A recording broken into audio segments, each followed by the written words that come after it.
Hello everybody, Internet back again, another video. Oh boy, Novak Djokovic is through to his 10th Australian Open final. Novak Djokovic is through to his 33rd Grand Slam final. Novak Djokovic was facing Tommy Paul for the first time, and you could see in the first set that both the players was a little nervous, according to me. Not maybe in the beginning of the first set, because Novak Djokovic got off to a great start. He got up to a lead 5-1, was double break up.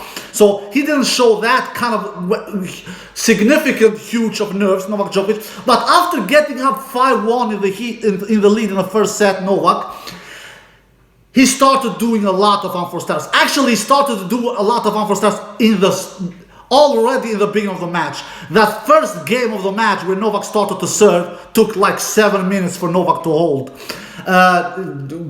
Tommy Paul had a couple of break points in that first game of the first set, but Djokovic, the clutch beast that he is, the clutch player that he is, he held his serve despite Tommy Paul having a couple of break points in that first game.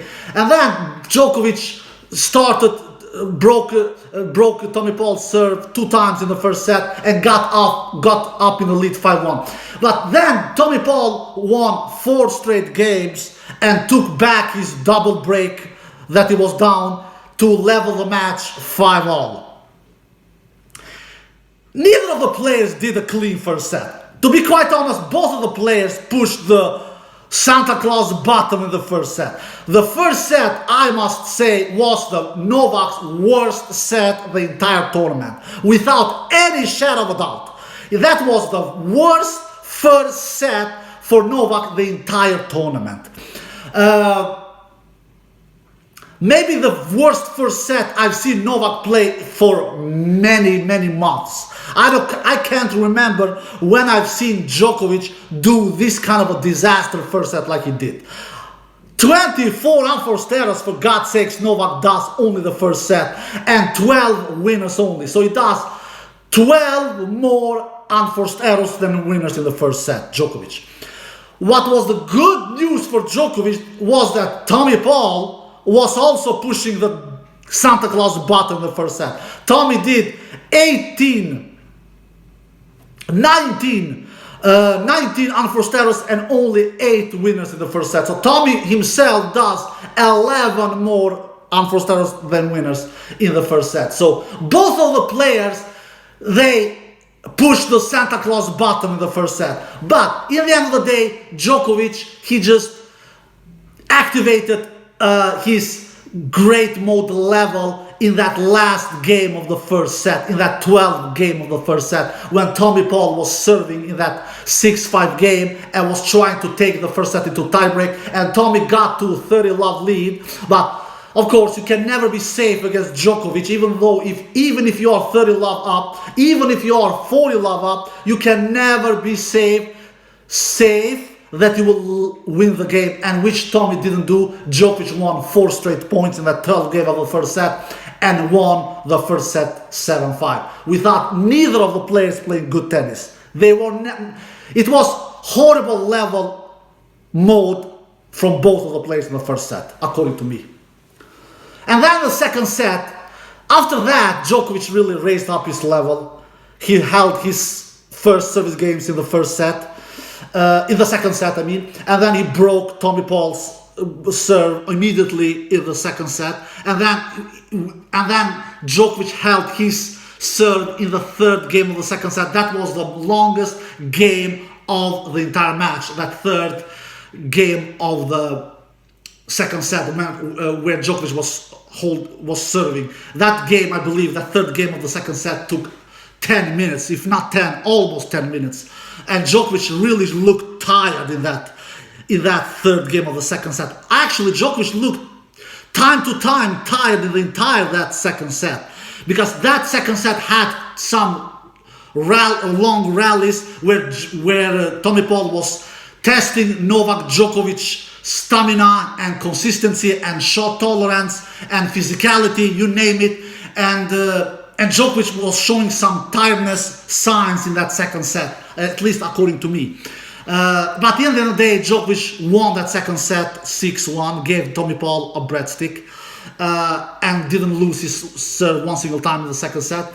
And the same thing almost happened in the third as well. Djokovic cruised through the third set as well, and won the third set 6-2, and didn't drop his serve one single time in the third set either. Djokovic raised his level both in the second and third set. If he was horrible level mode in the first set, for sure he was good, great mode level in the second and third set. In the second set, Djokovic does 8 winners, 6 unforced errors. And in the third set, Djokovic does 11 winners and 9 unforced errors in the third set. So obviously Djokovic raised up his level in the second and third set after doing a disaster first set, according to me. All in all, Djokovic did 12 aces, 5 double faults, lands only 58% first serves in, which is too little to be Djokovic. Djokovic usually is over 60% in landing first serves, but in this match he lands only 58% first serves in. He won 75% behind his first serve. He won 55% behind his second serve. He did 39 unforced errors, 31 winners. He does 8 more unforced errors than the winners in the entire match, and he won 100 points in the entire match in total, and he broke Tommy Paul's serve 7 times out of 11 breakpoint opportunities that he had. He broke Tommy Paul's serve 3 times in the first set, 2 times in the second set, 2 times in the third set. And he was also pretty clutch at the net, Novak Djokovic. He attacked the net 15 times and was 12 times successful at the net. That is 80% successful, being successful at the net, Novak Djokovic. So even though Djokovic does 8 more unforced errors than winners in this match, the majority of those unforced errors came in the first set. Like I said, 24 of those 39 unforced errors came in the first set. Tommy Paul, on the other hand, he didn't do a good match. He maybe couldn't do better than this because he was facing the toughest competition he has ever faced in his life. He did 4 aces, 0 double faults. He also lands only 58% first serves in, which never will be enough with Djokovic. What did I say in my preview? If Tommy Paul will have a chance and will give Djokovic a run for his money, he needs to land over 70% first serves in, which Tommy Paul never was even close of doing that. Tommy lands only 58% first serves in, exactly like Djokovic did. He wins only 53% behind his first serve, which also will never be enough, and he also won only 44% behind his second serves. And Tommy did only 18 winners in the entire match and 32 unforced errors. So Tommy Paul does 14 more unforced errors than winners. So both of the players do more unforced errors than winners. In the end, Tommy is the worst of them because he does 14 more unforced errors than winners. Djokovic does 8 more unforced errors than winners. And Tommy Paul broke Novak's serve 2 times out of 9 breakpoint opportunities that he had and both of those 2 occasions that he broke Novak's serve was in the first set. And in the entire match, Tommy wins 68 points. So Djokovic wins 32 more points than Tommy Paul the entire match, which is a lot. Tommy Paul attacked the net 14 times and won 8 of those 14 net approaches, which is 57%. All in all, this was not a good performance from Tommy Paul, but he couldn't do more than this. He had small chances in the first set after Djokovic invited him in the match, because if Djokovic wouldn't invited him in the match in that first set, probably Djokovic would have lost only 4 games in this match. He probably would have won that first set 6-1 because Djokovic was serving for that first set in that 5-1 game. But Djokovic, he pushed that Santa Claus button in that first set and invited Tommy Paul back in the match in that first set. And Tommy won 5 games in that first set. So all in all, Tommy wins 8 games in the entire match. 5 in the first set, 1 in the second set, and 2 in the third set. So he wins more games than de Minaur did in the 4th round. De Minaur won only 5 games in the 4th round. Rublev won only 7 games in the quarterfinal. And Tommy Paul won 8 games in this semifinal. Djokovic you have to give it to Djokovic. His returning was unbelievable. Even though he didn't do his best match in the tournament, Djokovic, this was Novak's worst match in the tournament, according to me. But his returning is still elite. Tommy Paul won. Tommy Paul had 42% unreturned serves in his all 5 matches he played in this year's Australian Open 2023. 42% unreturned serves did Tommy Paul had when he was serving. In this match, he has only 12% unreturned serves. You see the difference? 12% unreturned serves he has against Djokovic. Compare that with 5 previous opponents Tommy has, where the numbers are 42%. So you can see how great of a returner Djokovic is. So Djokovic's returns are unbelievable, are outrageous, are out of this world. Even though Djokovic didn't do his best match of the tournament, he still returns unbelievably good. And that's why Tommy Paul had only 12% unreturned serves. Compare that with 42% unreturned serves in his 5 previous rounds. So big congratulations to Novak Djokovic for coming through. A sluggish start he had in the first set. After that, he just pushed that great mode level both in the second and the third set and really never looked back. This match was only exciting to watch in the first set. In the second and the third set, it was never exciting to watch because we all knew who will win the match. Tommy Paul just is so much worse player than Djokovic. Djokovic has a better serve than Tommy Paul. Djokovic has a better backhand than Tommy Paul. Djokovic has better returns than Tommy Paul. Djokovic has better stamina than Tommy Paul. Djokovic has better consistency level than Tommy Paul. Djokovic has better shot tolerance than Tommy Paul. Djokovic has more power than Tommy Paul. And Djokovic is also more clutch than Tommy Paul. Tommy, at the end of the day, had 9 break-point opportunities. He converts in only 2 of them. Djokovic has 11 break-point opportunity. He converts in 7 of them.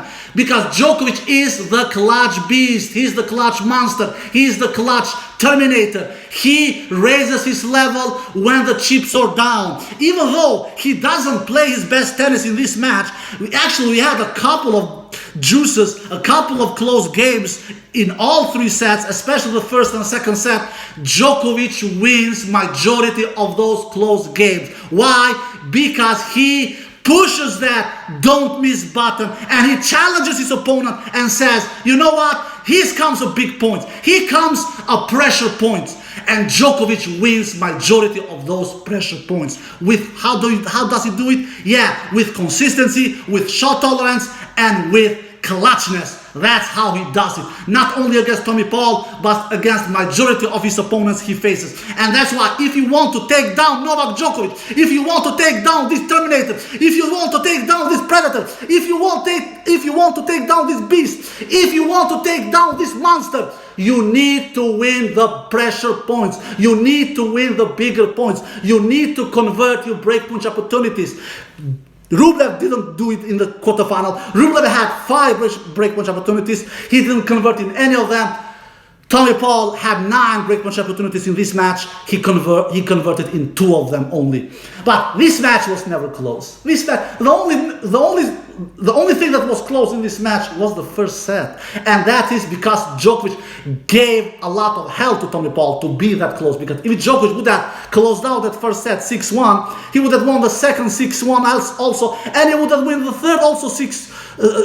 He would have won the third 6-2. In the end, Tommy Paul would have taken only 4 games, less than Rublev, less than Divinar. But Djokovic showed in that first set that he's human after all, and produced his horrible level in that first set. Despite that, he won that first set. He won it. That is a sign that is a strength himself, winning a set when you're playing your worst level.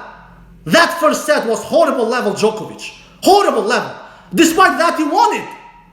That shows that even when the dude is producing his horrible level, he still won the set. But that horrible level he showed in the first set, Djokovic, will never be enough against Stefan Tsitsipas in the final on Sunday. I truly don't believe Djokovic can come away with that horrible level in the first set against Tommy Paul. He will never come away with that horrible mode level against Tsitsipas on Sunday. But I believe that Djokovic will will not show that kind of a horrible mode level against Tsitsipas on Sunday. I will be surprised if he does that against Tsitsipas, because he knows if he does that, he will get punished immediately and he will lose a set with that kind of a horrible mode level. Alright guys, Djokovic is through to his 10th Australian Open final. He's through to his 33rd Grand Slam final. I hope you enjoyed this video. If you did, give it a thumbs up, subscribe, see you next time, peace!